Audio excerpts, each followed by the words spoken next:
Pai, nós te agradecemos nessa manhã, obrigado, Deus, porque nós podemos sentir a Tua presença já neste culto. Nós louvamos ao Senhor e pedimos que o Senhor conduza a Helena nessa manhã com graça e sabedoria e que a Tua vontade prevaleça na vida de cada um de nós. Nosso coração está aberto para receber a Tua palavra e nós agradecemos ao Senhor por essa oportunidade. Em nome de Jesus, amém. A graça e a paz, meus irmãos.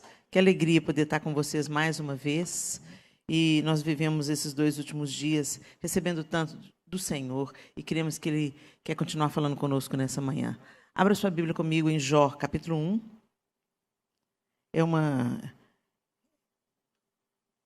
É uma leitura extensa, mas vamos juntos. Jó, capítulo 1, a partir do verso 6. Eu vou usar a versão NVI. Certo dia, os anjos vieram apresentar-se ao Senhor, e Satanás também veio com eles. O Senhor disse a Satanás: de onde você veio? Satanás respondeu ao Senhor: de perambular pela terra e andar por ela. Disse então o Senhor a Satanás: reparou em meu servo Jó? Não há ninguém na terra como ele, irrepreensível, íntegro, homem que teme a Deus e evita o mal. Será que Jó não tem razões para temer a Deus? Respondeu Satanás. Acaso não puseste uma cerca em volta dele, da família dele, de tudo que ele possui?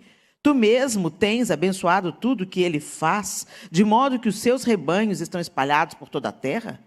Mas estende a tua mão e fere tudo que ele tem, e com certeza ele te amaldiçoará na tua face. O Senhor disse a Satanás: pois bem, tudo que ele possui está nas suas mãos, apenas não toque nele. Então Satanás saiu da presença do Senhor.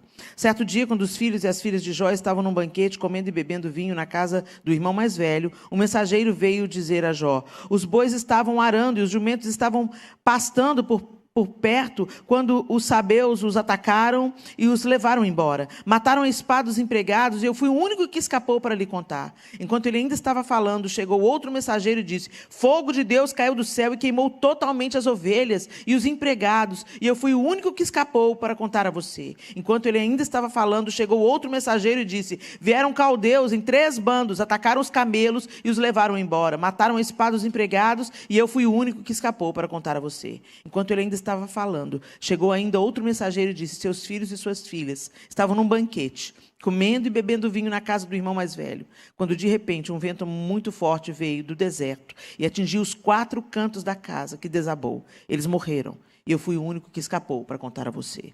Ao ouvir isso, Jó levantou-se, rasgou o manto e rapou a cabeça. Então prostrou-se com o rosto em terra em adoração e disse: saí nu do ventre da minha mãe, e nu partirei. O Senhor o deu, o Senhor o levou. Louvado seja o nome do Senhor. Em tudo isso, Jó não pecou e não culpou a Deus de coisa alguma. Jó capítulo 2.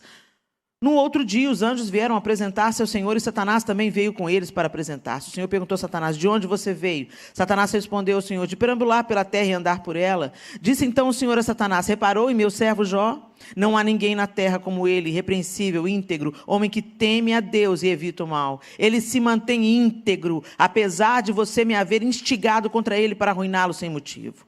Pele por pele, respondeu Satanás. Um homem dará tudo o que tem por sua vida. Estende a tua mão e fere a sua carne e os seus ossos, e com certeza ele te amaldiçoará na sua face. O Senhor disse a Satanás: pois bem, ele está nas suas mãos, apenas poupe a vida dele. Saiu, pois, Satanás da presença do Senhor e afligiu Jó com feridas terríveis, da sola dos pés ao alto da cabeça. Então Jó apanhou um caco de louça e com ele se raspava, sentado entre as cinzas. Então sua mulher lhe disse: você ainda mantém a sua integridade? Amaldiçoe a Deus e morra. Ele respondeu: você fala como uma insensata. Aceitaremos o bem dado por Deus e não o mal? Em tudo isso, Jó não pecou com seus lábios. Na versão NVT, ele diz assim, você fala... NVT não, a Almeida Revista e Atualizada, você falas como uma doida. Falas como uma doida. Temos recebido o bem de Deus e não receberíamos também o mal? Em tudo isso, isso não pecou Jó com os seus lábios. Bom, a história de Jó já é muito conhecida de todos nós. E me chama a atenção, quando a gente lê o livro, ele é um livro muito dramático, e a gente vê os amigos de Jó querendo achar o motivo de Deus ter permitido tanta diversidade. E isso não é diferente com a gente. Quando a gente começa a viver uma diversidade, quando a gente caminha em integridade diante de Deus, a gente caminha em temor diante de Deus, e as coisas começam a dar errado, a gente começa a questionar. Espera aí, por que está acontecendo isso comigo? A nossa tendência natural é questionarmos a Deus. Mesmo quando a gente não faz isso com os nossos lábios, a gente faz isso no nosso coração. E não é só quando está acontecendo com a gente, quando está acontecendo com o outro também. A gente respingou muito em nós, dessa geração, os resíduos, os resquícios do Evangelho da Prosperidade. E um dos pilares do Evangelho da Prosperidade é: se você teme a Deus e você crê em Deus, tudo vai dar certo na sua vida. Se você está acontecendo alguma tragédia na sua vida, você está em pecado, tem alguma coisa errada na sua vida. Porque Deus só quer prosperar, Deus quer curar, Deus quer abençoar os seus filhos. E é fato. Deus tem bênção para os seus filhos, Deus quer curar os seus filhos, Deus quer abençoar os seus filhos, mas Deus, como qualquer um de nós, se você exerce uma paternidade saudável, filho também tem limite. Filho não faz tudo que ele quer e tem vontade, não. Um pai amoroso não satisfaz todos os caprichos e desejos do filho, senão esse filho vai crescer sem nenhuma resistência, vai crescer totalmente vulnerável, desprotegido. Um pai que ama e conhece, por exemplo, um ambiente inóspito e perigoso, ele vai falar com o filho: não vai lá não, não pode não. Nós não vamos expor as nossas crianças ao perigo. Então, isso vai envolver muitos nãos na trajetória. E Deus não é diferente. Deus também vai nos dizer nãos. Deus também vai nos dizer espera. E Deus também vai permitir que a adversidade chegue na nossa casa. E não sou eu que estou falando isso. O próprio Jesus disse: no mundo tereis aflições, mas tem de bom ânimo. Eu venci na roupa de vocês, eu venci na humanidade de vocês. Então é possível vocês vencerem também, porque vocês agora têm a mim, têm o poder do Espírito Santo que eu deixo para vocês e têm o poder da palavra de Deus. Vocês não estão desprotegidos. Vocês não estão desamparados, mas a coisa vai estreitar. A palavra de Deus diz que a porta que conduz à vida é estreita e apertado o caminho. A porta larga, onde tudo dá certo, onde tudo rola, é a porta que conduz à destruição. Então, gente, é para a gente contar, nós estamos num contexto de queda. Nós não somos do mundo, mas estamos no mundo. E aqui, muitas coisas podem nos atingir, pelo contexto onde nós estamos inseridos. Mas o Senhor é aquele que não desperdiça a dor, não desperdiça a nossa adversidade, não desperdiça as coisas que nos afligem. Muito pelo contrário, Ele nos consola e nos levanta para consolar outros com a mesma consolação com que somos consolados. Eu quero dizer para vocês hoje que nós precisamos de entender e resgatar a perseverança, o permanecer. O persistir. Perseverança, segundo o dicionário da língua portuguesa, é persistir em determinado comportamento, constância, firmeza, capacidade de sustentação voluntária, não desistir facilmente, persistência, paciência, virtude do caráter e fruto do Espírito. Nós precisamos entender que é característica dos filhos de Deus que estão sendo transformados a cada dia à imagem de Cristo Jesus, permanecer, porque o próprio Jesus permaneceu. Ele foi até o fim. Ele podia ter chegado na cruz e falar assim: não, pai, não vou morrer. Naquela oração no Getsemane, ele podia ter falado: eu vou desistir. Porque não vale a pena. Vamos começar de novo, pai. Vamos voltar, constrói outra arca. Porque ele estava lidando com tantas coisas, ele sabia que Judas estava prestes a entregá-lo. Mas ele disse: contudo que não seja a minha vontade, mas seja feita a tua vontade. E ele foi moído, traspassado pelas nossas transgressões, moído pelas nossas iniquidades, e o castigo que nos traz a paz foi depositado sobre ele. Pelas suas pisaduras nós fomos sarados. Para que nós fôssemos sarados, para que nós fôssemos resgatados. Para que assassinos... Você morreria por um justo, mas você morreria por alguém que matasse o seu filho? Você daria a sua vida em troca de um assassino, de um estuprador, de um ladrão? O Senhor deu a sua vida, porque nós não tínhamos condições de encontrar o caminho da salvação pelas nossas próprias pernas. E por mais que a gente sacrificasse bois e carneiros e bodes, todo o sangue do mundo não poderia purificar os pecados da humanidade. Então Deus enviou o seu próprio Filho. Ele encarnou e morreu e ressuscitou. Ele permaneceu. E quando a gente olha para a Bíblia, a gente vê vários que permaneceram. Noé permaneceu. Vocês já imaginaram, gente? Mais de 100 anos para construir a arca. Vocês já imaginaram a zombaria? Sei lá o que esse homem ouviu ao longo do tempo, passando, e ele construindo a arca, e vai cair chuva, não tinha nem chuva, vai cair água do céu, o cara está louco. Eu fico imaginando a zombaria, depois o costume, o povo primeiro zombou, depois acostumou, entrou, saiu da arca, ia visitar, virou ponto turístico, sei lá o que aconteceu, só sei que Noé permaneceu crendo e construindo, esperando a promessa de Deus se cumprir. Abraão, ele nem viu a sua descendência como a areia da praia, as estrelas do céu. Mas em Isaac ele viu o cumprimento da promessa. Ele permaneceu até o fim, crendo que receberia.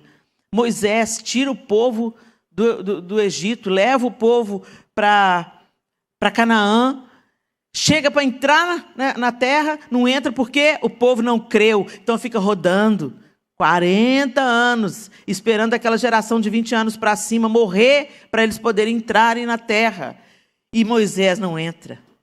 Ele só viu de longe. Gente, ano passado nós tivemos com a Edmeia na Jordânia. Na Jordânia, quando vocês forem, vocês vão no Monte Nebo.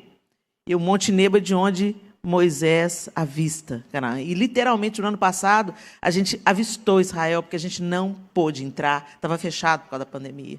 Então foi um sentimento esquisitíssimo, porque eu já conheço Israel e eu vendo Israel de longe, eu não podia entrar. E a Sofia, nossa filha caçula, estava com a gente. E ela não tinha lá muito interesse de ir em Israel. Ela falou assim, eu queria entender porque que minha mãe até chora de saudade de Israel. Aí, quando nós chegamos no Monte Nebo, e nós tivemos um tempo de oração, e do Monte Nebo nós estendemos as mãos para Israel, oramos primeiro pela Jordânia, para fortalecer a igreja do Senhor na Jordânia, e depois oramos por Israel, para que aquele povo conheça o Messias de Deus. Estendemos as mãos e começamos a orar. Quando nós acabamos, a Sofia virou para mim chorando e falou, mãe, eu quero ir para Israel. Gente, eu fico imaginando o que foi para Moisés conduzir aquele povo pelo deserto, povo rebelde, obstinado, e avistar só de longe. Mas ele permaneceu. Josué e Calebe permaneceram. Davi permaneceu, sendo perseguido por Saul, mas permaneceu. Ele já havia sido ungido, ele permaneceu. Deus podia ter eliminado Saul logo, podia ter colocado Davi no trono logo. Davi ficou durante anos sendo perseguido por inveja de Saul. Helena, por que Deus não tirou Saul da vida de Davi? Ele era ungido do Senhor, Saul já tinha sido reprovado por Deus, porque Davi precisava de um Saul para não cair no mesmo pecado que ele caiu, de desobediência. Saul foi o forno de Davi, Saul estava forjando Davi. Então, às vezes, Deus permite sim, gente, adversidade na nossa vida, coisas que não saem exatamente do jeito que a gente pensou que seria, mas para produzir em nós frutos de vida. Mas só come do fruto da vida quem permanece. E Jó, quando você vai lendo essa história, você vê, meu Deus, esse homem era rico, ele tinha tudo, ele tinha uma família estável, ele tinha muitos filhos, estava tudo indo bem. E num dia só ele perdeu tudo o que ele tinha de mais precioso. E não satisfeito com isso, Satanás volta lá e fica falando com Deus. Não, mas é porque o senhor não... É porque ele está íntegro na saúde dele. Toca na saúde dele para ver. Mas o lindo é você ver o final do livro, a conclusão do livro. Deus restitui tudo em dobro.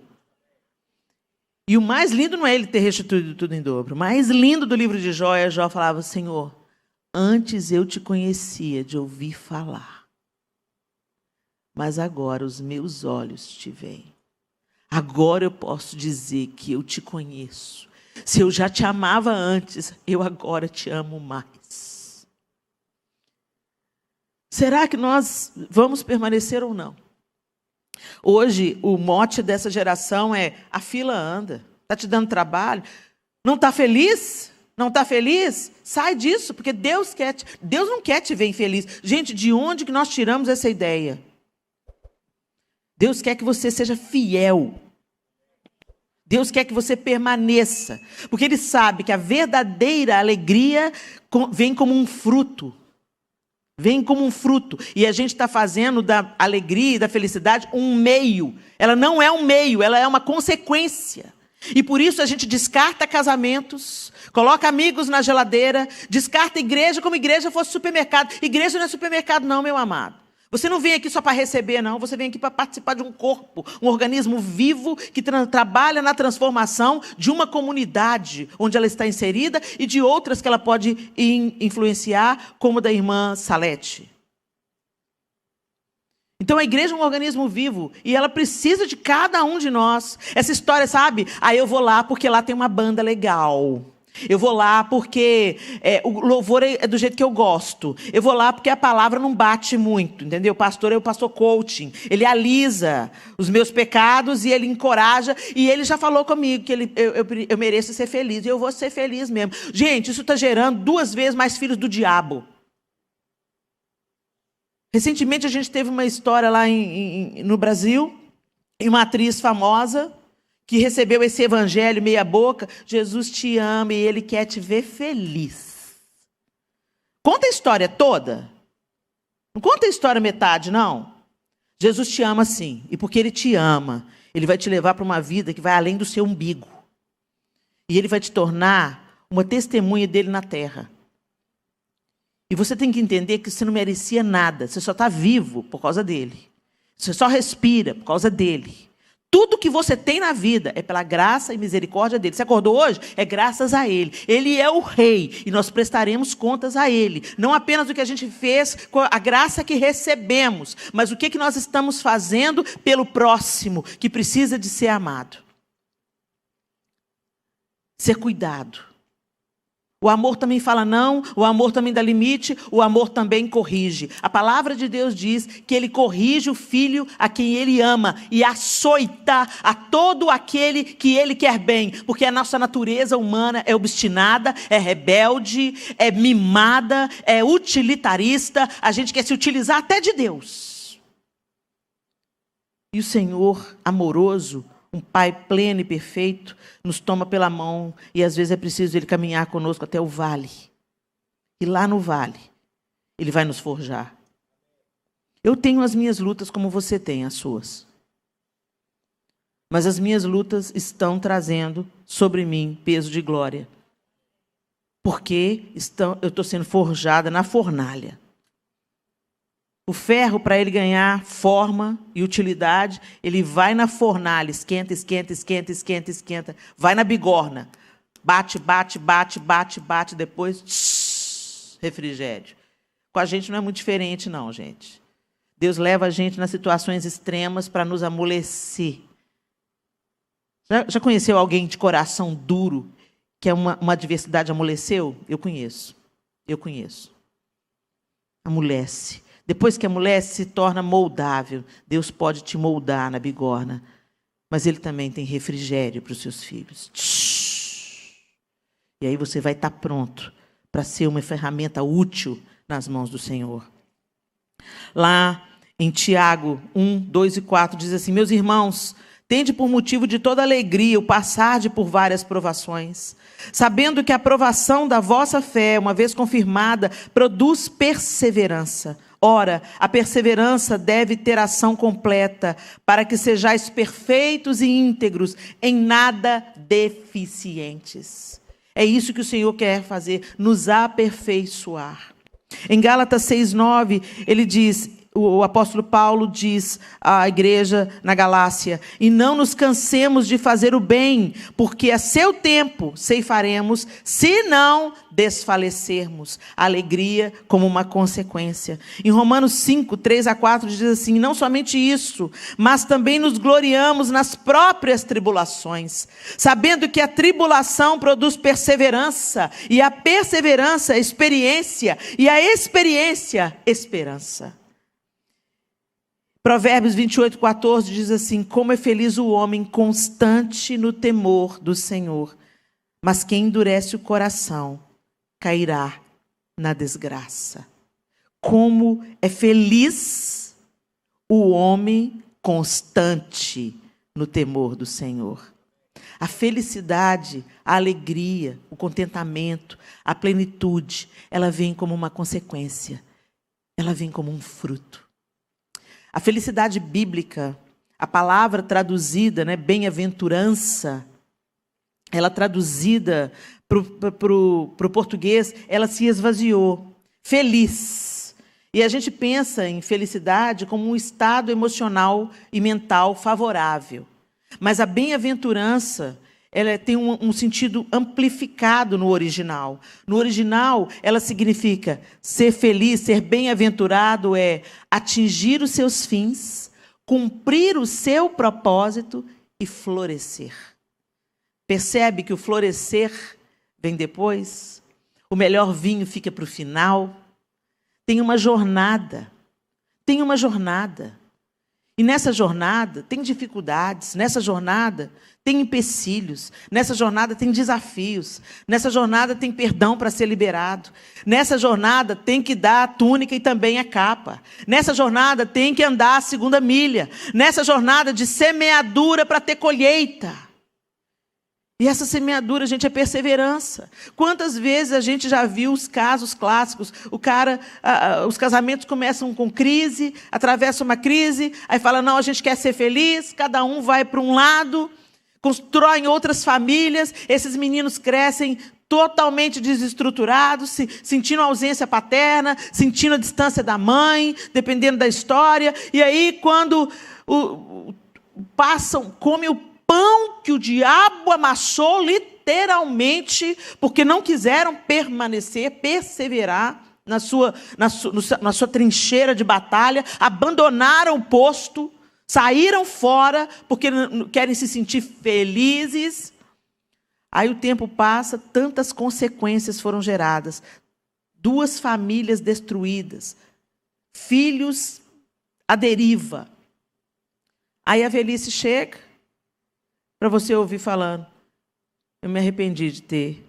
Ou às vezes um dos dois, eu já vi muito isso acontecendo. O homem adoece, é abandonado pela esposa amante e volta para a primeira esposa cuidar.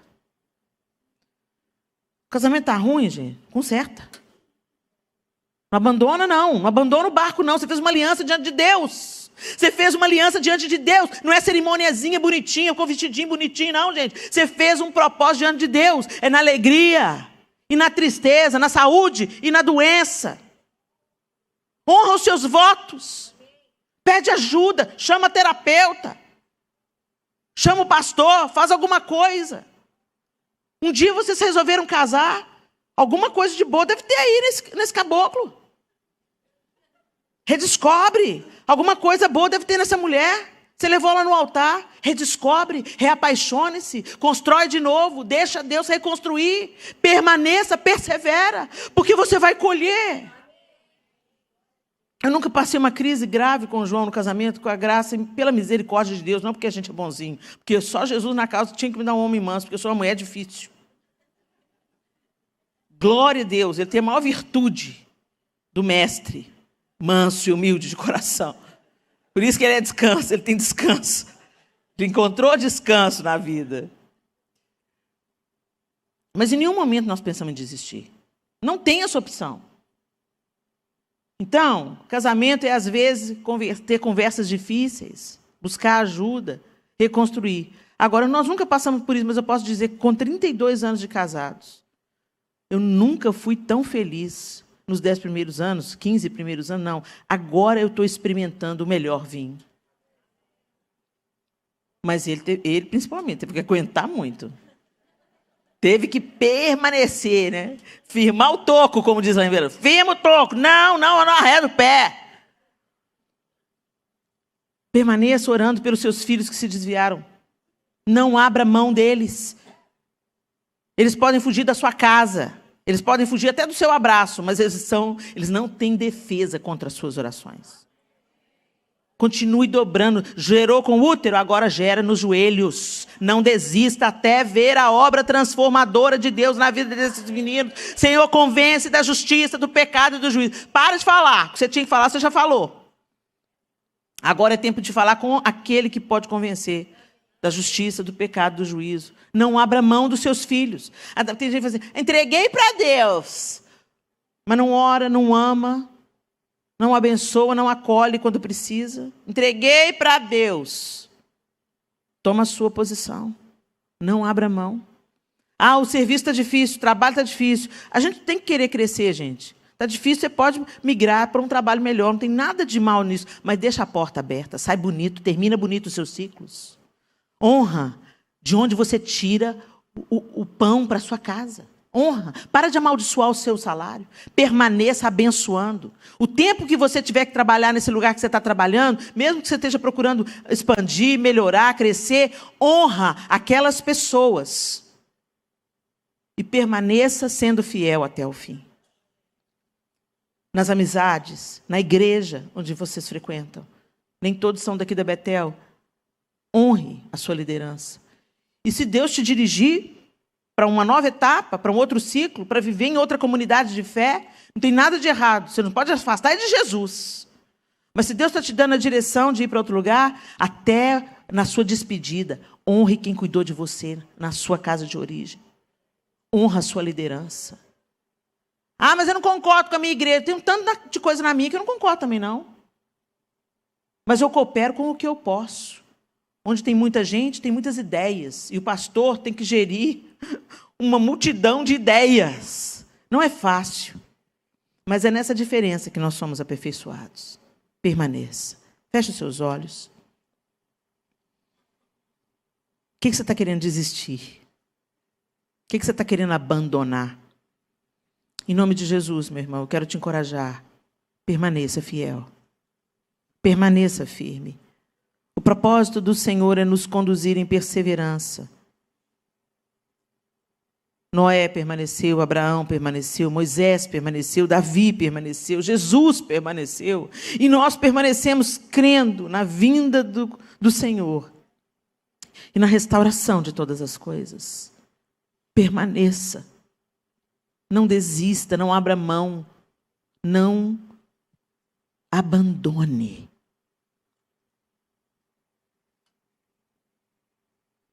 Como é feliz o homem constante. Muitas vezes nós nos importamos com a velocidade.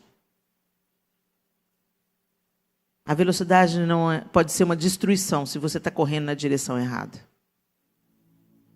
Preocupe-se com a constância. Em permanecer fiel.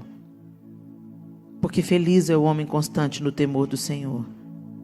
Mas quem endurece o coração cairá na desgraça.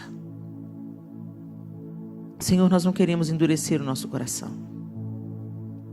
Nós queremos permanecer em fé, em aliança, em fidelidade. Mesmo quando as circunstâncias forem contrárias, forem difíceis, forem desafiadoras, não há nada que o Senhor não possa restaurar. Nós cremos no Teu poder. E por isso nós te pedimos que o Senhor traga à nossa memória, que nos dá esperança. Que toda dor é por enquanto. E que nós aguardamos o dia da redenção de todas as coisas, do ajuste de todas as coisas. Nós olhamos para a esperança que temos e cremos que nessa jornada que estamos caminhando até aquele grande dia, podemos viver a antecipação do que esperamos, vivendo a restauração nos nossos relacionamentos, vivendo a restauração na maneira como vivemos a igreja, vivemos a restauração na maneira como desempenhamos a nossa vocação, servimos com os nossos talentos. Reconcilia-nos, ó Deus, com aquilo que precisamos ser reconciliados. Cura o que precisa ser curado. E nos ajuda, pelo poder do Teu Espírito Santo, a permanecer fiéis ao Senhor antes de mais nada, até o fim. Em nome de Jesus. Amém e amém.